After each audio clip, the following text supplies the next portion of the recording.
যারা আমাকে মানে না তাদের তো আমাদের প্রোডাক্ট নেওয়ার কোনো দরকার নেই। হার্ট অ্যাটাক করার ৪৫ বছর ৪০ বছর ৩০-৩৫ বছর আগেই আপনি ধারণা পাবেন যে আপনার ব্লক তৈরি হচ্ছে কিনা। এখন চিনি বেশি, এর যদি আরো চিনি খাওয়ান তাহলে কি হবে? এই যে ওনার মতো হবে, ১৫ বছর ধরে রোগ পুষে রাখতে হবে। আমার খালি পেটে ডায়াবেটিস পেয়েছে ১২.৬। তো তখন আমি স্যারের কেমনি জানি ফেসবুকে বেশি আসছে স্যারের ছবি, এটা যখন তো পেলাম তখন সেটা তো ফলো দিলাম, দিয়ে এর ভিতরে যত ভিডিও আছে দেখা শুরু করলাম নিজে নিজে। আমার এখন বর্তমান ওয়েট আছে আপনার মাত্র ৬৪ কেজি। আসসালামু আলাইকুম। বিশেষ করে আপনারা আজকে এখানে যারা উপস্থিত হয়েছেন অবশ্যই আপনারা সুস্থ থাকতে চান, তাই তো? ইনশাল্লাহ। যারা রাত জাগে বলেন, যারা রাত জাগে, দেরি করে ঘুমায়, পর্যাপ্ত ঘুমায় না, দেরি করে ঘুম থেকে ওঠে, টেনশন বা দুশ্চিন্তা করে, বেশি বেশি করে, কম কম করে, মাঝামাঝি করে, তবে নিয়মিত করে, ঠিক আছে? আর মন খারাপ করে বসে থাকে, মানে তার কি একটা মন খারাপের কারণ ঘটেছে সেটা নিয়ে সে খুবই হতাশ। আরও ১০০টা তার জীবনে ভালো কিছু আছে সেদিকে সে তাকায় না, না তাকিয়ে তার ওই একটা বিষয়ে তার খুব মন খারাপ, তো ওইটা নিয়েই সে ভাবে, ওটা নিয়েই সে চলে, ওটা নিয়েই সে চিন্তা করে দিন রাত। আর তার যে এত কিছু ভালো তা নিয়ে সে ভাবেন। তো এইভাবে সে মন খারাপ করে থাকে, সে টেনশন করে, সে দুশ্চিন্তা করে, সে রাত্রে ঘুমায় না, ঘুমাতে পারে না। তো অনেক সময় তাদের বুক ধড়ফড় করে, কলিজা কাঁপে, হ্যাঁ, দুর্বল হয়। আগে যেমন শক্তি পেত আস্তে আস্তে দুর্বল হয়ে যাচ্ছে। খেয়াল করেন আমার কথাগুলো। তারপর সে যেহেতু রেগুলার ব্যায়াম করেনি, তো না করতে করতে বয়স সাথে সাথে দুর্বল হচ্ছে। এরপর সে একটু রুগী হয়েছে, ওষুধ খেতে খেতে হচ্ছে আরও দুর্বল, এবং বিভিন্ন ওষুধের পার্শ্ব প্রতিক্রিয়া, দীর্ঘদিন ধরে ওষুধ খাওয়া, একটা অসুখ থেকে কয়েকটা অসুখ হয়ে যাওয়া, একজন ডাক্তার পরে আরেকজন ডাক্তার পরে আরেক বিষয়ে ডাক্তার, এরকম নানান ডাক্তারের কাছে যাওয়া আসা। এভাবে সে যত দিন যাচ্ছে ততই সে আরও রুগী হচ্ছে, ওষুধ বাড়ছে, সমস্যা বাড়ছে, হ্যাঁ, তার দেখতে বয়স্ক লাগছে, রুগী লাগছে, দুর্বল লাগছে, এরকম ঘটছে। তারপর তারা কি পাইলাম যে খাবার তারা কিভাবে খায়, তারা কেউ 2 বেলা খায় না, এরকম পাবেন না। বেশিরভাগ পাবেন 4 থেকে 6 বেলা খায়। আগে 4 বেলা খেত, পরে ডায়াবেটিস হয়েছে, ডাক্তার 6 বেলা খাবার তালিকা দিয়েছে, বইয়ে লেখা আছে, এভাবে তিনি 6 বেলা খাচ্ছেন। সকালে খায়, একটু পরে আবার খায়, দুপুরে খায়, একটু পরে আবার খায়, বিকেলে খায়, নাস্তা করে, আবার রাতে খায়, আবার ঘুমানোর আগে খায়, এবং মাঝে মাঝে ওই কাশি টাসি খায়, লাস্সি টাস্সি খায়, বিয়াটিয়া খায়, জন্মদিন খায়, মরে গেলে খায়, হ্যাঁ, জিয়াবত খায়, অনুষ্ঠান করে খায়, দাওয়াত দিয়ে খায়, খাওয়ায়, দাওয়াত দিয়ে খাওয়ায়, হ্যাঁ, কোথাও গিফট নিয়ে যায় সেখানে খাওয়ায়, আবার এভাবে তার খাওয়া দাওয়া চলতেছে। খাওয়ার সময় সে আসলে কি খাচ্ছে বা কোনটা ভালো খারাপ এটা বিবেচনা করেনি। বিশেষ করে সবাই যেটা খায় সাধারণত সয়াবিন তেল, রাইস ব্রান বা সানফ্লাওয়ার, এই ধরনের তেল খায়, চাষের মাছ খায়, চাষের মুরগি খায়, ফার্মের ডিম খায়, ফার্মের মুরগি খায়, হ্যাঁ, চাষের গরু খায়, চাষের ছাগল খায়, চাষের সবজি খায়, হ্যাঁ, তারপর সাদা ভাত খায়, সাদা রুটি খায়, সাদা লবণ খায়, সাদা চিনি খায়, বিস্কিট খায়, চানাচুর খায়, দুধ চিনি দিয়ে চা খায়, গুঁড়া দুধ খায়, ঠিক আছে?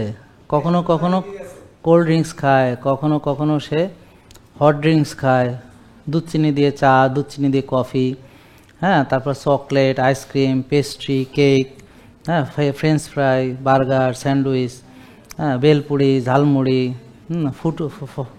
ফুচকা, সিঙ্গাড়া, সমোসা, হ্যাঁ, তো এরকম বিভিন্ন রকম সে এভাবে খায়, এবং খায় আর হচ্ছে বার্ন করে না, ওইভাবে ব্যায়াম কায়শ্রম করে না, রাত জাগে টেনশন করে, মোটামুটি এই রকম। তো যারা রুগী হয়েছে তাদের ভিতরে এরকম বৈশিষ্ট্য আছে কিনা?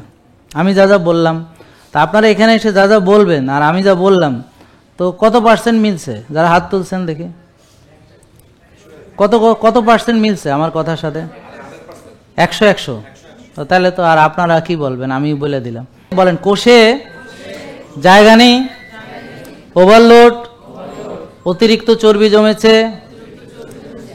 তা এখন আমরা এরকম একটা রোগীর চিকিৎসা যেভাবে হবে, আর একটা লোকের কোষ খালি, কোষ ফাঁকা, ওজন বাড়ে না, হ্যাঁ, খাইতে পারে না, তারপর এই দুটো রোগীর চিকিৎসা এক হইতে পারে? যেমন ধরো একটা মেয়ের ওজন 120 কেজি, তারে যে খাবার দেব, আর একজনের ওজন 35 কেজি, তারে কি একই খাবার দিলে হবে? তাহলে যে 35 কেজি তার ওজনটা কিভাবে বাড়ানো যায় তাকে সেভাবে বুদ্ধি দিতে হবে। আর যে 120 কেজি, হ্যাঁ যদি কিন্তু আলো খা, তা তো মরবে। ঠিক আছে না কথা?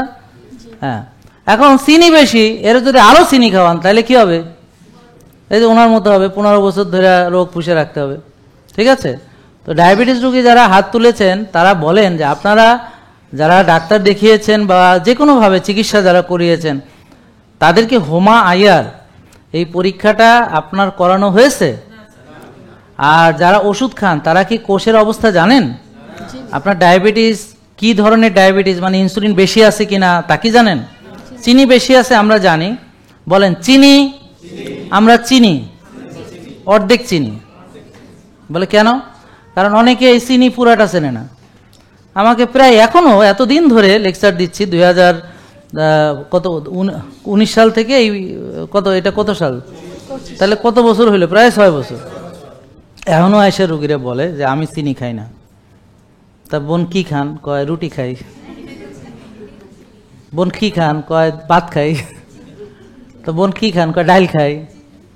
বোন কি খান? কয় ফল খাই। তারপর কি খান? কয় দুধ খাই। কয় আমি চিনি ছাড়া বিস্কিট খাই। ইদানিং নাকি চিনি ছাড়া মিষ্টিও খায়। কয়েকদিন চিনি ছাড়া যে কি কি খাইবো আমি বুঝতেছি না, বুঝতে পারছেন? যাই হোক, তা এখন বলেন যে চিনি ছাড়া বিস্কিট, তার ভিতরে কি আছে? হ্যাঁ, তাহলে আমরা ওখানে কার্বোহাইড্রেট আলটিমেটলি রক্তে চিনি হিসেবে ঢুকবে। ঠিক আছে? তাহলে চিনি তো আমরা চিনি, কিন্তু অনেক চিনি আমরা চিনি না। তাই জন্য বললাম আমরা অর্ধেক চিনি। আমরা কি অর্ধেক চিনি। কিন্তু যখন আপনার রক্তের চিনি বেড়ে যায় তখন ডাক্তাররা বলে তুমি চিনি খাবে না। সেই একই ডাক্তার আবার আপনাকে 6 বেলা চিনি খেতে দেয়। যেহেতু আমরা চিনি পুরাটা চিনি না, এই সুযোগে ওনারাও আমাদেরকে এই চিনি না চেনার ফলে, আধা চেনার ফলে ওনারা বলে যে এই খবরদার আপনি চিনি খাবেন না। তো ওই বোন বলছে আমি তো ডাক্তার বলছে আমি চিনি খাই না। আর বলে কি স্যার আমি কেন চিনি খাবো, আমার তো চিনি বেশি না, ডায়াবেটিস। তো কি খান? কয় যে ভাত খাই। তো বোন ভাত খেলে রক্তে চিনি আসে? কয় সেইটা তো আমি জানি না। তার মানে ডাক্তাররা আপনাদেরকে অর্ধেক চিনি শেখাইছে, অর্ধেক চিনি শেখায়নি। তাহলে আমরা শিখলাম পুরা চিনি, মানে বলেন ভাত, রুটি, ফল, দুধ সবই রক্তে চিনি হিসাবে ঢুকে। তাহলে যার চিনি বেশি, বলেন যার চিনি বেশি তার নাম ডায়াবেটিসের রুগী। এটা তো বুঝতে পারছেন? তো যার ডায়াবেটিস হয়েছে সে কি 6 বেলা চিনি খাবে? তাহলে দেখেন এই একটা ওনার ডায়াবেটিস, ওনাকে 6 বেলা চিনি খেতে বলা হয়েছে। আসসালামু আলাইকুম রাহমাতুল্লাহ। এবার ঠিক আছে, গলাও ঠিক আছে, সাউন্ড ঠিক আছে, এতটুক ওকে। নাম কি? মোহাম্মদ সালাউদ্দিন। মাশাআল্লাহ। ওয়াজ করেন নাকি? জি। এই দেখছেন ধরে ফেলছি, গলার টোনে বলে যে লোক ওয়াজ করা লোক, বুঝতে পারছেন? বুঝছেন? তাহলে দেখছেন ঠিক আছে না? হ্যাঁ, অ্যান্টেনা কাজ করে নাকি? এখন আসেন ওনার কাছ থেকে আমরা জানবো যে উনি আগে কবে এসেছিলেন? আমি মে মাসের 18 তারিখ আসছিলাম। আজকে প্রায় একদম বরাবর প্রায় 3 মাস। 3 মাস। জি। তাহলে এখন কেন ওনাকে ডেকেছি বুঝেছেন? যে এই 3 মাসে উনি কেমন আছেন। আগে যখন 3 মাস আগে এসেছিলেন কি অসুবিধা ছিল, তার মানে আমাদের কাছে যারা আসতেছে তারা কি আদৌ উপকৃত হচ্ছে, হ্যাঁ নাকি হচ্ছে না? তাহলে এই বিষয়টা একটু ওনার কাছ থেকে শুনি। তাহলে আপনি হ্যাঁ বলেন যে পরে ওটা বন্ধ করে তো না, সাউন্ড আর হবে নাকি? আচ্ছা, সাউন্ড হবে না ইনশাল্লাহ, মায়ের হবে কিন্তু আওয়াজ হবে না, বুঝতে পারছেন? ঠিক আছে, বলেন। হ্যাঁ বলেন। হ্যাঁ জি, আলহামদুলিল্লাহ, আল্লাহ শুকরিয়া আদায় করছি যে আল্লাহ তাআলা এই বিশ্বব্যাপী অসুস্থতা মহামারীর মাঝে আল্লাহ যেন আমাদেরকে বাস্তবসম্মত ইসলামী মতাদর্শের একজন প্রাণপ্রিয় মানুষ ডক্টর মোহাম্মদ জাহাঙ্গীর কবির, ওনার শরণাপন্ন হওয়ার জন্য আমরা আল্লাহর কাছে শুকরিয়া আদায় করছি, বলছি আলহামদুলিল্লাহ। আলহামদুলিল্লাহ। প্রিয় ভাইরা, আমি 3 মাস আগে যখন এসেছিলাম আমার ওজন ছিল 84 কেজি। আমি এখানে আসার পূর্বে আমি ঢাকা এপ্রেসিনাতে ডাক্তার দেখাইছিলাম। নাম বলার দরকার নেই। হ্যাঁ আচ্ছা, আমি ঢাকাতে ডাক্তার দেখাইছিলাম। তো সেখানে আমি মূলত গিয়েছিলাম আমার পেটের সমস্যা। পেটে আমার সমস্যা হয়, হুজুর মাছ তো খাই বেশি এবং খুব ভিআইপি ভাবে খাই, মানে আমি পেট নিয়ে খুব অশান্তি। দেশ গ্রামে বরিশালও ডাক্তার দিয়েছি, সুবিধা হয়ে দিয়ে গেলাম আপনার ইবনে সিনায়। তো সেখানে ডাক্তার আলহামদুলিল্লাহ আমাকে যথেষ্ট পরিমাণে ফলো আপ করে ভালো চিকিৎসা দিয়েছেন। যাওয়ার পরে আমি সুস্থ হয়েছি। ডাক্তার ওষুধ তুমি বন্ধ করছো, সেদিকে আবার আমি সেই একই অসুস্থ। তখন সব কিছু বাদ দিয়ে সেখানে আমার মূলত ধরা খেয়েছে আমার ডায়াবেটিস। আমার খালি পেটে ডায়াবেটিস পেয়েছে 12.6। তো তখন আমি স্যারের কেমনি জানি ফেসবুকে বেশি আসছে স্যারের ছবি, এটা যখন তো পেলাম তখন সেটাতে ফলো দিলাম, দিয়ে এর ভিতরে যত ভিডিও আছে দেখা শুরু করলাম নিজে নিজে। দেখতে পারলাম যে না, ডায়াবেটিস ওই ডাক্তার তো বলছে আপনি মরে যাওয়ার পরে কবরে যা 10 বছর কাফারা আদায় করবেন। ডায়াবেটিস ওষুধ দিয়ে বলছে স্যার কতদিন খাবো, বলছে মরে যাবেন কবরে গিয়ে আরো 10 বছর খাইবেন, জানাজা কাপড় গিয়ে লয়ে যাবেন। কিন্তু আমি চিন্তা করলাম এটা তো কোনো জীবন না। এখন স্যারে বলতেছে শুধু একজনই শুধু ভিডিও যত দেখি বলতেছে না ডায়াবেটিস কোনো রোগ না, ডায়াবেটিস ভালো হয়। তো স্যারে যেহেতু বলছে ভালো হয়, তাহলে এর হাজার হাজার লক্ষ লক্ষ মানুষ দেখছে, মিথ্যা কথা বললে বাইসে আছে কি করে। তো এই জিদ থেকে আমি মূলত আসছি ওনার কাছে। আলহামদুলিল্লাহ আসার পরে আমাকে টেস্ট করলাম, করার পর থেকে আমাকে যা ট্রিটমেন্ট দিয়েছে আমি তা ফলো করার চেষ্টা করলাম। বিশেষ করে সকালের ব্যায়াম, খাদ্য তালিকা আমি পর্যবেক্ষণ করে এখন আমার আজকে আমি আবারও টেস্ট দিয়ে আসছি। আমার এখন বর্তমান ওয়েট আছে আপনার মাত্র 64 কেজি। এই আমার হিসাবে আমি 21 কেজি পর্যন্ত কমে গিয়েছি। বলে উনি কিন্তু হুজুর কিন্তু আগের হুজুরই আছেন, এখন কিন্তু উনি মানে দাওয়াত আসলে এটা সামলান কিভাবে, যদি এটা নিনজা টেকনিকটা কি, মানে অন্যান্য হুজুররাও তো সমানে বুঝছেন খাইতে গেছে। আমি বোরহানউদ্দিন উপজেলা ভোলা জেলার একটি থানার নাম, আমি সেখানে আইডিয়াল একাডেমি একটা মাদ্রাসা প্রধান শিক্ষক হিসেবে আছি। আর আমার দেশ সহকারে অন্য জায়গায় বহু পরিচিত মানুষ, আল্লাহর কাছে শুকরিয়া এই বয়সে যতটুকু হয়েছি আলহামদুলিল্লাহ। তো আমার ওখানে আমি এখান থেকে গিয়ে প্রথমে একটা মসজিদে একটা মানে ব্যানার করে আমার নিজের কম্পিউটার আছে, সেখান থেকে বের করে প্রিন্ট আপ দিয়ে লাগিয়ে দিয়েছি যে আজ থেকে হুজুরের দাওয়াত খাওয়ানো যাবে কিন্তু খাওয়ানো যাবে না।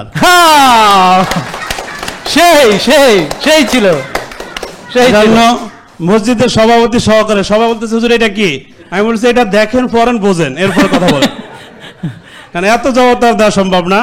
পরে আমি বললাম যে দেখেন আমি অনেক রোগে আক্রান্ত হয়েছি, সেটা হলো আপনাদেরকে বলে বোঝাতে পারবো না। আমি মাঝে মধ্যে ঘাড় ব্যথা করতো, বিশেষ করে আমার ওয়েটের কারণে আমার গুড়মিরে ব্যথা করতো। বুঝেন পায়ের গোড়ালি, যেটা বাগেরহাটের লোরা চেনবে, বরিশাল লোরা চেনবে, নোয়াখালী ফেনী গুড়মুড়ো চেনবে না, গোড়ালি জি গুড়মুড়ো জি। তো সবকিছু মিলে জিরে আমি আলহামদুলিল্লাহ যখন ওজন কমেছে আমার 90% রোগ কমে গিয়েছে আলহামদুলিল্লাহ। আশা করি এখন আমার একটা রোগ আছে, এটা আমি দুর্বল হয়ে যাই, মানে বেশি ফাস্টিং করার কারণে মাঝে মধ্যে এত দুর্বল হই যে বসা থেকে উঠলে আমার লাগে যে বিবৃতি দেয়, এরকম হয় না। আমার যেটা মনে হয় যে আজকে 3 মাস পর এসেছে তো ওনার হয়তো হুমায়ের অনেক কমে গেছে, তা আশা করছি ওনাকে খাওয়া দাওয়া একটু বাড়ায় দিতে হবে। এখন আবার নতুন করে সাইনবোর্ড হবে, হুজুর আবার খেতে পারবে। তবে না, আমাদের এখান থেকে নিয়ে উনি ওই যে জাস্ট ওনারে যে খাবারের একটা তালিকা দিবে, ওখানে নিচে ছবি থাকবে যে ইহার বাহিরে খাইতে পারবে না, তাহলে হুজুরকে এবার ইহার ভিতরে দাওয়াত করিতে হবে। হ্যাঁ, তারপরে যখন রহস্য জানতে চাইবে হুজুর বলবে কি আমরা একটা সেমিনার করি চলেন। তো এবার সকল মুসল্লি সবাইকে নিয়ে উনি এবার এরকম আর একটা সেমিনার করবে, বলবে যে দেখেন এই খাবার আমি খেয়েছি, খাওয়ার পরে আমার এই সমস্যা হয়েছে, এবং আপনারাও যারা খাচ্ছেন দেখেন আপনাদের ফ্যামিলিতে এরকম আছে কিনা। সবাই বলবে কি, বলেন কি বলবে? মারহাবা। আছে না, আছে বলবে না, আছে। তাহলে আপনারা একই পথে চলতেছেন। আজকে একটা কথা বারবারই বলতেছি, দেখেন আমি প্রতিদিন সেশন করি রুগীদের জন্য, আজকের সেশন হচ্ছে রুগীর সাথে যারা এসেছে তাদের জন্য। যে যারা আজকে রুগীর সাথে এসেছেন তাদের প্রতি আমার অনুরোধ, আপনারাও আমাদের রুগী হইয়া যান। কেন? কারণ দেখেন ওরা যেভাবে রুগী হয়েছে, আপনার চলাফেরা ওদের কাছাকাছি, আপনি হননি তার মানে ভবিষ্যতে হবেন। তা আপনারা হলেন ভবিষ্যতের রুগী, ঠিক আছে? আর এই যে আমি যে বাচ্চাদেরকে আজকে পরিচয় করিয়ে দিলাম, হ্যাঁ, তার ভিতরে 21 বছর, ওকে তো বাচ্চা বললে গুনাহ হবে, কারণ ও তো কলেজ স্টুডেন্ট, হ্যাঁ, ও তো অ্যাডাল্ট, হ্যাঁ, ও তো একেবারে 21 বছর। তাহলে এখন এই যে ওদেরকে পরিচয় করিয়ে দিলাম, তা এরা কারা? এরা হচ্ছে সুস্থ থেকে মেনে মহাসুস্থ। কেউ ফার্স্ট হইতেছে, সেকেন্ড হইতে পারতেছে না, সাঁতার দিলে ফার্স্ট হইতেছে, দৌড় দিলে ফার্স্ট হইতেছে, বুঝতে পারছেন? মানে সেকেন্ড আর হওয়া হইতেছে না, এটা কষ্টই একটা, ইজিলি ফার্স্ট, ঠিক আছে? তাহলে আর যারা আপনারা অসুস্থ হয়েছেন তারা যদি সুস্থ হইয়া যান, তাহলে যারা সুস্থ আছে তারা কি হবে এবার চিন্তা করেন, তাই না? আর উনি যেটা মানে সবাইকে বলবেন যে দেখেন আপনারা যেভাবে চলছেন, হ্যাঁ, এটা কি ইসলাম সম্মত নাকি বিজ্ঞানসম্মত, এটা নিয়ে আপনি একটা কনফারেন্স করেন আপনার মসজিদে, ঠিক আছে? করে তারপরে আপনি বলেন যে দেখেন আমি খুব দুঃখিত যে আমি একটা সাইনবোর্ড দিয়েছিলাম হুজুরে খাওয়ানো যাবে না, কিন্তু আপনারা আমাকে অনেক অনেক ভালোবাসেন, আমি এখন থেকে দেশি হাঁসের ডিম হইলে আমি রাজি, কবুল। আর যদি ঘি হয়, ওই যে আমার নাম বলতে হবে, একটা অ্যাডভার্টাইজমেন্ট, কারণ হ্যাঁ ভালো হয়েছে, টাকা দেয় নাই, ভিজিট দেয় নাই, কিচ্ছু দেয় নাই, আবার মনে হয় পুরস্কারও পাইবো, যেটা বুঝতেছি। হ্যাঁ, তো এখন একটা অ্যাড করবে না, তো ওখানে যে করলো সারের ঘি অথবা খাঁটি ঘি, হ্যাঁ, সারের নারকেলের তেল অথবা খাঁটি, যেটা সেন্টিফিক্যাল এক্সট্রাকশন, এখন সেন্টিফিক্যাল বুঝেন তো নাকি? সেন্টিফিক্যাল extraction, extra virgin, cold press, তারপর হচ্ছে অলিভ অয়েল, কোকোনাট অয়েল। তাহলে আপনি ওইভাবে যে এগুলো হলে আমি আসি রাজি। আর আপনারা যারা এখন যা খাচ্ছেন এটা খেলে আপনারা কিন্তু ভালো থাকবেন না। তো এইভাবে ওই এলাকা থেকে যেন প্রতি মানে সপ্তাহে, হ্যাঁ, যেন বিশেষ করে রুগী আইসা, কি হুজুর কি নাম জানি, বলবে যে আইসা কবে আমি সালাউদ্দিন হুজুরে আমারে পাঠাইছে, বুঝেন না কথা? হ্যাঁ, সালাউদ্দিন হুজুরে আমারে পাঠাইছে। হ্যাঁ বলেন, সেটা বলেন। হ্যাঁ, সেটা তো শুনতে যাচ্ছি। আমি একজন পীর সাহেবকে খুব ভালোবাসি, নাম হলো কামাল উদ্দিন সাহেব। তো হুজুরের কাছে আমি হ্যাপস শুনেছি, ওইখান থেকে হুজুরের ভক্ত। আর দ্বিতীয় হলো ওনাকে কাছ থেকে দেখেছি। আমরা যত ওয়াজ করি বাস্তবিক আমল আমার মধ্যে নেই, এটা আমি পরিপূর্ণভাবে ওনার মধ্যে পেয়েছি। এই জন্য ওনাকে আমি খুব প্রাণপ্রিয়ভাবে ভালোবাসি। তো ওই হুজুরকে আমি এখানে পাঠাইছি। আচ্ছা, ওই হুজুর জুলাই মাসের 18 থেকে এখানে ডাক্তার দেখে গিয়েছেন এবং গিয়ে কিছু বুঝতেছে না, পরে আমি আবার নিজে গিয়া সেই বইপত্র বুঝে যে দিয়ে আসছি। তো হুজুরের বয়স হয়েছে 56-এর মতো। উনি পিসাব মানুষ, ওনার তো হাতিয়ার অভাব নেই, লোকজনের অভাব নেই, খাওয়ার কোনো অভাব নেই। যখন তো এখানে খাওয়ানো দিচ্ছে বলছে যে এগুলো কি সম্ভব? আমি হুজুর আমি বাঁচতে সব সম্ভব, যদি আগে তাকে মরতে চান তাহলে কিছুই সম্ভব না। কারণ হলো ওনার ওয়েট হলো, উনি আমার থেকে এরকমই, আমার থেকে আরো 1 ইঞ্চি কম হতে পারে, কিন্তু ওনার ওজন আছে এখন বর্তমানে আপনার ওজন 87 কেজি। এই তো সব মিলিয়ে যেটা আমি বলছি যে আপনি আমাকে দেখেন, আমাকে দেখেই উনি উদ্বুদ্ধ হয়েছে মূলত, যেহেতু আমি ওনার কাছে আসা যাওয়া ছিল। তো ওই ফিসাবকে পাঠানোর পরে হুজুরের নিয়ম মানতেছে। ওনার সবচেয়ে বড় যে সমস্যা সেটা হলো ওনার হাই প্রেশার আছে, দ্বিতীয় হলো ওনার আপনার ডায়াবেটিস অনেক বাড়তি। স্যার এখান থেকে মেয়ে গেছে, হুমায়ুর পেয়েছে 6.8। ও বাবা, তো অনেক।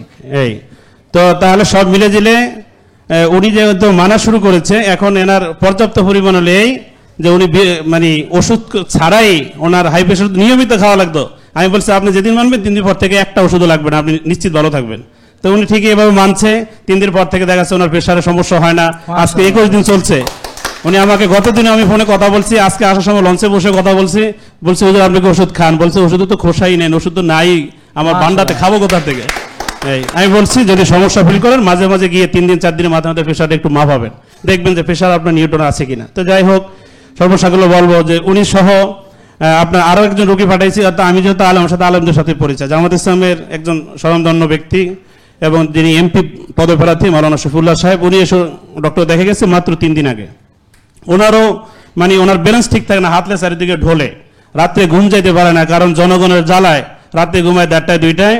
পরে আমি বলছি আপনার যত ডাক্তার দেখাবেন জীবনও ভালো হবেন না, কারণ স্যার যে কথাগুলো বলছে এটা হলো সৃষ্টিকর্তার দেওয়া নিয়মের কথা। মানসিক প্রশান্তি হলো মানুষের সবচাইতে সুস্থতার প্রথম কাজ। দ্বিতীয় হলো আগে ভাগে ঘুমানো, এটা বিশ্বনবী মানুষকে 63 বছর শিক্ষা দিয়েছেন। এই তো এরপরে সব মিলে যে হলো ছাড়ে যে সমস্ত ব্যাপারগুলো বলে, আমার মসজিদে এখন শত শত মুসল্লিরা সপ্তাহে 2টা করে রোজা রাখে। আলহামদুলিল্লাহ, আলহামদুলিল্লাহ, এটা বিরাট। আমি আল্লাহকে সাক্ষী রেখে বলছি, এই গেছে জুমায়ও মানে এই গতকালকে আমি বলেছি 100 যদি আপনি ডাক্তার জাহাঙ্গীর কবিরকে মানেন কোনো সমস্যা নেই, ডাক্তার জাহাঙ্গীরকে না মানি যদি শুধু বিশ্বনবীকে ফলো করেন, আল্লাহর কসম একজন মানুষ রোগ হইতে পারে না। এর কারণ হলো আমরা যা ইসলাম আছে একটা মানি না। ইসলাম আছে খাদ্য খাইলে পেটে 3 ভাগ করার জন্য, এক ভাগ খাবার, 1 ভাগ হলো আপনার খালি থাকবে, 1 ভাগ পানি থাকবে। আমি বলছি এইটা এই জীবনে 60 বছর 70 বছর মুসল্লি কে মানছেন একদিন বলেন? তা আপনার গ্যাস্ট্রিক হবে না, আপনি যে বেঁচে আছেন এটা তো ধন্যবাদ। হ্যাঁ, তো বিশ্বনবীর তো থিওরিগুলো দেওয়া আছে, আমরা কিন্তু মানি না, শুধু মানুষকে শুনাই এতটুকুর জন্যই। কিন্তু তো সব মিলে জিলে হলো যে স্যারকে পেয়ে আমি খুব আন্তরিকভাবে খুশি। আর দ্বিতীয় হলো আমি আমার ঘরের আমার যে গৃহিণী আছে, ঘোড়ালা আছে, ওনাকে নিয়ে বড় হিবিজিটির মধ্যে থাকতাম সবসময়। এর কারণ হলো ওনার সবসময় পেটের সমস্যা থাকতো। তো ওনাকে বলছি তোমার কোনো ওষুধ বড়ি দরকার নেই, তুমি একটা কাজ করো, কমপক্ষে তুমি প্রতিদিন নিয়মিত একটু ব্যায়াম করো। ঘরে কাজ প্রয়োজন হলে আমি করবো, সকালবেলা উঠে যদি করার গেলে আমি করার জন্য প্রস্তুত, তুমি উঠে কি করবা? ব্যায়াম করবা। রাস্তাঘাটে মানুষ, আমি কিভাবে যাবো, কোনোদিন মানুষ আমাকে দেখে নাই, যেহেতু হুজুর আমি বলছি কোনো সমস্যা নেই, রাত্রে 3টায় এখনো রাত জাগো, না হলে 4টায় জাগো, 4টায় উঠলে তোমার সাথে আমি যাবো। ওই সময় তো কোনো লোকজন থাকে না, তাহাজ্জুদ না পড়ে তুমি ব্যায়াম করো, কারণ আগে সুস্থতা দরকার। আগে কি দরকার? সুস্থতা দরকার। আলহামদুলিল্লাহ ওনার এই যত কিছু আছে সব রোগের মধ্যে শুধু ভালো ইনফরমেশন হলো যে ওনার এই মানে একটু হাঁটাউটা করার কারণে ব্যায়াম হতে শুধু হাঁটে, আর তেমন কিছুটা, শুধু হাঁটে, আর একটু পায়ের ব্যায়াম আছে, ওগুলো আমি দেখে দিচ্ছি, এগুলো করে আলহামদুলিল্লাহ ওনার কোনো রোগ এবং ব্যথা ট্যাথা ফ্যাটের সমস্যা কিছুই এখন নাই আলহামদুলিল্লাহ। এই জন্য আমি স্যারকে আমার অন্তর ধন্যবাদ। আর আমার কাছে যত মানুষের হিবিটিশন রোগের কথা বলে, অনেকের আছে না, একটা না একাধিক রোগ, বাণী রোগের শুরু আছে শেষ নেই, এই সমস্যা, আমি চোখ বুঝে বলি আপনার জন্য একটাই চিকিৎসা আছে, JK lifestyle, doctor Mohammad Jahangir Kabir. আপনি ওখানে চলে যান, ওখানে কোনো ওষুধ নাই, হুজুর খরচ লাগবে, কোনো খরচ নেই, ভিজিট কত করে ভিজিট নেই, তো দেয় কি, আমি বলছি দেওয়ার কিছুই নেই, আপনি বাড়িতে যেগুলো খান খাবারই দিবে, কেমনি খাবেন খালি শিখিয়ে দিব, এইটি হলো আপনি চিকিৎসা ভালো হয়ে যাবেন ইনশাল্লাহ। আল্লাহ তাআলা আমাদের সবাইকে কবুল করক, আমরা যেন এই নিয়মগুলো মেনে সুস্থ থাকতে পারি, আল্লাহ সেই তৌফিক সবাইকে দান করক। একথা বলে আমি ধন্যবাদ জানাচ্ছি। আসসালামু আলাইকুম ওয়া রাহমাতুল্লাহ। তাহলে আমি একটু হুজুরকে এমন একটা জিনিস দিতে চাই যেটা হুজুরের পারিবারিক জীবনে অত্যন্ত মানে হুয়ানপ্র মাসো, এটাকে ন্যাচারাল ভাইগ্রা বলা হয়। হুজুর বুঝবে খাওয়ার পরে, হ্যাঁ, তারপরে ইনশাল্লাহ। যে থ্যাংক ইউ। এই যে হুমায়ের বাড়ি কিভাবে আমরা শিখেছি, ব্যায়াম না করলে, টেনশন করলে, রাত জাগলে, বেশি খেলে, চিন্তা করলে, সো এখন নিশ্চয়ই এই শেষ মুহূর্তে এসে এটা আর বলার দরকার নেই। কমবে কিভাবে, এই যে রোজা, ব্যায়াম, ঘুম যা বলেছি এগুলা, এটা আর নিশ্চয়ই ব্যাখ্যা করার দরকার নেই। তাহলে বলেন হোমা আয়ার এক ভালো, তাহলে বেশি যাদের তাদের কি করতে হবে, কমাতে হবে। বলেন হুমায়ের এক ভালো, যাদের হুমায়ের বেশি তাদের ঘাড় কালো, হ্যাঁ, বগল কালো। তো অনেক বাচ্চাদেরও আমরা পাচ্ছি ঘাড় কালো, বগল কালো, ওই যে যেমন তার আঁচিল আছে অনেকের, আবার মানে ছোট ছোট বাচ্চা মেয়েদের পিছুয়ে শুয়ে যাচ্ছে অল্প বয়সে, এখন ওজন বেশি থাকার কারণে। তো আরও নানান প্রবলেম হচ্ছে, ঠিক আছে। তো এগুলো নিয়ে আরও আলোচনা আছে। কাইন্ডলি আপনারা ইউটিউব চ্যানেল সাবস্ক্রাইব করবেন, করেছেন কে কে সাবস্ক্রাইব? তো প্লিজ আপনাদের অনুরোধ যে ইউটিউব চ্যানেলটা আমার যেটা আজকে এখানে কোনটা আমার চ্যানেল, সাবস্ক্রাইব করবেন। 2500-র বেশি ভিডিও আছে, দয়া করে দেখবেন। আর অল্প জেনে সিদ্ধান্ত নিয়েন না, বুঝতে পারছেন? তবে হ্যাঁ, মানার জন্য আমি আজকে যেটুক পরামর্শ দিচ্ছি, যদি পারেন মানেন, বাট সিদ্ধান্ত নিতে দেরি করেন, আরও জানুন, আরও বুঝুন, তারপরে নিজের জ্ঞান বুদ্ধিতে খরচ করে আপনার জন্য ভালো একটা কিছু বেছে নিন। সেটা আপনি যদি আমাকে পছন্দ না হয় অন্য কোনো ভালো কিছু বেছে নিন, কিন্তু নিজের জন্য ভালো কিছু বেছে নিন। বুঝতে পারছেন? আমি কি করেছি, আমি যেটা মনে করেছি আপনার জন্য ভালো, এগুলোকে একত্রিত করেছি। শ্বাসের ব্যায়াম আছে, কফিয়ানামা আছে। তো এখন যাদের সিআরপি বেশি, যাদের প্রদাহ বেশি, তাদের প্রদাহ থাকবে অনেক বেশি, 8, 10, 14, 34, 64 পর্যন্ত। আর থাকতে ভালো হবে 3-এর নিচে। তাহলে আর টিজি বেশি, এইচডিএল কম, মানে ওই যে ফল খেতে ভাই ভালোবাসেন, তো ফল বেশি খেলে টিজি বেড়ে যায়, আর ভালো চর্বি না খেলে এইচডিএল কমে যায়। তো টিজি বেশি, এইচডিএল কম। ক্ষতিটা কিসে হচ্ছে? অক্সিডাইজড কোলেস্ট্রল বেশি, যেটা অ্যাথেরোস্ক্লেরোসিস রক্তনালীতে ব্লক তৈরি করার জন্য দায়ী। তো যাদেরই টিজি এইচডিএল রেশিও বেশি, তাদের ভিতরে ব্লক হচ্ছে, কিন্তু ও জানে না এখনো। যাদের হুমায়ের বেশি, ভিতরে ব্লক হচ্ছে, জানে না। যাদের হুমায়ের বেশি, তাদের ডায়াবেটিস হয়ে যাচ্ছে, ও জানে না। ফ্যাটি লিভার জানে না। কিন্তু দেখেন, আপনারা যদি এই টেস্টগুলো করান, ডায়াবেটিস হওয়ার 12 বছর আগে আপনি বুঝবেন যে আপনার ভবিষ্যতে হচ্ছে কিনা। হার্ট অ্যাটাক করার 45 বছর, 40 বছর, 30-35 বছর আগেই আপনি ধারণা পাবেন যে আপনার ব্লক তৈরি হচ্ছে কিনা। কারণ একটা ব্লক পূর্ণতা পেতে অনেক বছর সময় লাগে। ব্লক 1%, ব্লক 2%, ব্লক 3%, ব্লক 4%, 100% হইতে বহুদিন লাগে, অনেক দিন সময় লাগে। তো আপনারা অনেক আগে সতর্ক হতে পারবেন। তাহলে বলেন 1 হোমা আয়ার, 2 টিজিএইচডিএল, 3 সিআরপি। আর ইনসুলিন আমরা জানি 4-5 থাকলে ভালো, বেশি থাকলে কমাতে হবে। সুগার 5-6 থাকলে ভালো, বেশি থাকলে কমাতে হবে। তাহলে বলেন 1, 2, 3, 4, 5, 5-6। আর ভিটামিন ডি 90-100, মনে থাকবে? তা আমাদের কার রিপোর্ট কেমন আমি জানতে হবে। আপনার রিপোর্ট, আপনার ইনসুলিন কত আপনার জানতে হবে, হোমায়ার কত আপনার জানতে হবে, ভিটামিন ডি কত আপনার জানতে হবে, এবং জেনে মেনে ভালো হইতে হবে। আমার কথা বুঝতে পারছেন? তার মানে ডাক্তার আপনাকেই হইতে হবে। এখন হুজুর নিজে ভালো হইয়া, এখন হ্যাঁ হুজুর হইয়াও ডাক্তারি শুরু করছে। আমার কথা বুঝছেন? একজন বোন টিচার, তিনি মানে সুস্থ হয়ে আরো অনেককে সুস্থ করছেন। আমাদের জালাল ভাই শিক্ষক, হ্যাঁ, তিনি, আর অনেক শিক্ষক আছে নিজেদের সাথে, তারা টিচারি না করে নিজেদের সাথে চিটারি করতেছে। শিক্ষক নিজেদের সাথে, কারোর সাথে না, ওর সাথে নিজেকে ধ্বংস করছে। বুঝতে পারছেন? একজন ওই যে বলতেছিল যে তোমার আব্বু কি করে, কয় হি ইজ এ লায়ার। পরে বোঝা গেছে ও আসলে লয়ার। তো ছেলে পরে কয় যে না লায়ারই ঠিক আছে, মানে লয়ার লায়ার মিলে যায় আর কি। আমার কথা বুঝছে তো? চলেন আমরা নিজের সঙ্গে মিথ্যা না বলি, নিজের সঙ্গে চিটিং না করি। আমি কিন্তু কাউকে দোষ দিচ্ছি না, মানে আমি আমার সাথে চিটিং করব না, আমার সঙ্গে আমি মিথ্যা বলবো না, বুঝতে পারছেন? আমার সাথে মিথ্যা কি বলছি জানেন? বলছি যে আমার জন্য একটা জিনিস ক্ষতি, সেটা আমি বলছি আমি ওটা পছন্দ করি, এটা মিথ্যা কথা, এটা ওর কোনোদিন হইতে পারে না। নিজেকে নিজে মিথ্যা প্রবোধ দিচ্ছে কেউ। তার আমি যদি বলি আসেন বোন আপনার আঙ্গুলটা কেটে দিয়ে আসেন, কাটবেন? রাজি হবেন? কিন্তু বিশ্বাস করেন আপনি এখন যেভাবে চলছেন, যেভাবে রাত জাগছেন, টেনশন করছেন, ব্যায়াম করেন না, আপনার আঙ্গুল টাকা দিয়ে কাটাবেন আপনি।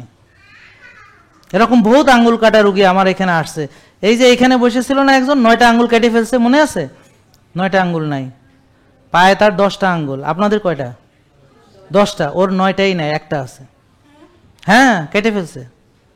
ওটা তুমি এখন ওই হিতায় আর জানো না, যে ওই যে ডায়াবেটিস রুগী, হ্যাঁ, বা যারা বিড়ি সিগারেট খায়, বার্জার ডিজিজ হয়, ডায়াবেটিস রুগীর আঙ্গুল কাটতে হয়, এগুলো তুমি এখন ওই লাইনে এখনো আসোনি। আর তুমি তো ইনশাল্লাহ আমাদের মেনে ওই যে এরপরে পুরস্কার নিবা, ঠিক আছে? হ্যাঁ, মনে থাকে জানো। হ্যাঁ হ্যাঁ হ্যাঁ, দোয়া তো অবশ্যই। এবার বুঝতে পারছেন? তাহলে আমরা কি চাই বুঝছেন? এবার আমরা চাই আপনি নিজে জেনে বুঝে মেনে ভালো হয়ে যান। তাহলে ডাক্তারকে আপনি নিজে বলেন, আপনারা যে রুগী হয়েছেন নিজের চেষ্টায় হয়েছেন না? ভালো কিভাবে হবেন? নিজের চেষ্টায়। তাহলে এখানে আমি তো ওষুধ দিব কিভাবে আপনাকে? আমি আপনাকে পরামর্শ দিতে পারি, ঠিক আছে, কিন্তু আপনার ব্যায়াম আমি করে দিতে পারি না। আর একজন ডাক্তার আপনাকে ডায়াবেটিসের ওষুধ লিখতে পারেন, তার মানে ডায়াবেটিসের চিকিৎসা উনি করতে পারেন। আমরা ডায়াবেটিস চিকিৎসা করতে পারি না, কারণ রোজে আপনারটা আপনি রাখতে হবে, আমি রেখে দিলে হবে না। কিন্তু ডাক্তার সাহেব আপনাকে প্রেসক্রিপশনে ইনসুলিন লিখে দিতে পারেন, ওষুধ লিখে দিতে পারেন, কিন্তু আমরা আপনাকে প্রেসক্রিপশনে লিখতে পারি ব্যায়াম, এটা আপনাকে করতে হবে, ঘুম আপনাকে ঘুমাইতে হবে, রিল্যাক্স, মানসিক প্রশান্তি, 6টা শ্বাসের ব্যায়াম যেটা বললাম, 6টা শ্বাসের ব্যায়াম যে রেগুলার করবে, 6টা শ্বাসের ব্যায়াম যে রেগুলার করবে, করার পরে আপনি এসে বলবেন যে জীবনে এই সোজা জিনিসটা, বিনা পয়সার এই জিনিসটা কেন এতদিন করলাম না। এই আপনি এসে বলবেন এখানে। যারা অনেক কফি আনামা কিনে নিয়ে 2 মাস রেখে দিছে, করে নাই, তারপরে করছে যখন, তখনকার হায় রে কেন করি নাই, এইটা এত সোজা আর এইটাতে এত উপকার, এটা বুঝি নাই কেন। ভাই বিশ্বাস করেন, ভালো একটা কাজ শুরু করতে সবচেয়ে বড় বাধা হলো ইবলিস। সে আপনার মনের উপর প্রভাব খাটাবে এবং একটা ভালো জিনিস আপনার জন্য সে করতে বাধা দিবে। আপনি ভালো কিছু করতে গেলেই সে বাধা দিবে, কিন্তু অসংখ্য খারাপ কাজ আপনি করতেছেন, আপনার কোনো অসুবিধা হচ্ছে না। কিন্তু ভালো এক কিছু নিয়ম মানতে গেলে আমি আর কতদিন নিয়ম মানব। এই মিয়া, তুমি যে নিয়ম মানবা বলতেছো, তুমি বলো না কেন আমি আর কতদিন অনিয়ম করুম? তুমি কেন টায়ার্ড হয়ে যাও নাই অনিয়ম করতে করতে? তুমি কেন বিরক্ত হয়ে যাও নাই ভাত খাইতে খাইতে? তুমি কেন বিরক্ত হয়ে যাও নাই? হ্যাঁ, বুঝেন নাই কথা? যে আমি যে এত অনিয়ম করছি সেখানে কেন বিরক্ত হন নাই? এখন নিয়ম মানতে যে বিরক্তি চলে আসে কেন? আমার কথা বুঝেন নাই আপনারা? যে সে যে এই যে এখন বোরিং হয়ে গেছে, এভাবে কতদিন চলবো? আর তুমি ভাত খাইতে খাইতে বোরিং হও নাই কেন? রাত জাগতে জাগতে বোরিং হও না কেন? টেনশন করতে করতে একদিন ভাতটা থাক আর করুম না, আজকে একটা দিন না করে দেখি কেমন লাগে। আমার কথা বুঝেন নাই? তো আপনি খারাপ কাজে বোরিং ফিল করেন না কেন? নিজেকে ধ্বংস করতে বোরিং লাগে না কেন? নষ্ট খাইতে বোরিং লাগে না কেন? আমার কথা বুঝতে পারছেন? কিন্তু ভালো কিছু করতে গেলে হ্যাঁ বোরিং লাগে। হ্যাঁ হ্যাঁ, আর কতদিন করুম স্যার, নিয়ম কতদিন মানুম স্যার, এভাবে কতদিন খাবো স্যার, আর কি এরকম আর কি জীবনে রাত জাগতে পারবো না স্যার। হ্যাঁ স্যার, ব্যায়াম কি রেগুলার করা লাগবে? হ্যাঁ, মানে এটা কি ছাড়া যাবে? মানে মানে ব্যায়াম ছাড়া কি ভালো থাকা যায় না? আমি রাতও জাগবো, ভালো থাকবো, কেমনে থাকবো স্যার, বুদ্ধি দেন। ভাই এইসব বুদ্ধি তো আমার কাছে নাই। তবে হ্যাঁ, একটা বুদ্ধি আছে, সেটা হলো যে হয় নিয়ম মানুন নাইলে ওষুধ খান। কি বলেন? হয় নিয়ম মানুন নাহলে ওষুধ খান, হয় সুস্থ থাকুন নাহলে রুগী হন, হয় নিজেকে ভালোবাসুন নাহলে নিজেকে ধ্বংস করুন, মাঝামাঝি কিচ্ছু নাই। বুঝতে পারছেন? হয় আল্লাহকে মানুন নাহলে ইবলিসের ইবাদত করুন। মানে একই সঙ্গে আপনি আল্লাহকেও মানবেন, ইবলিসের ইবাদত করবেন। এখন তো পরে বিচারের সময় কনফিউজড হয়ে যাবে, আরে জান্নাতে দিব না জাহান্নামে দিব, তো অর্ধেক কাটি জান্নাতে দিব, অর্ধেক জাহান্নাম, তার 2 ভাগ হয়ে গেল। বুঝেন না কথা? ঝামেলার মধ্যে পড়ে কনফিউজড হয়ে না।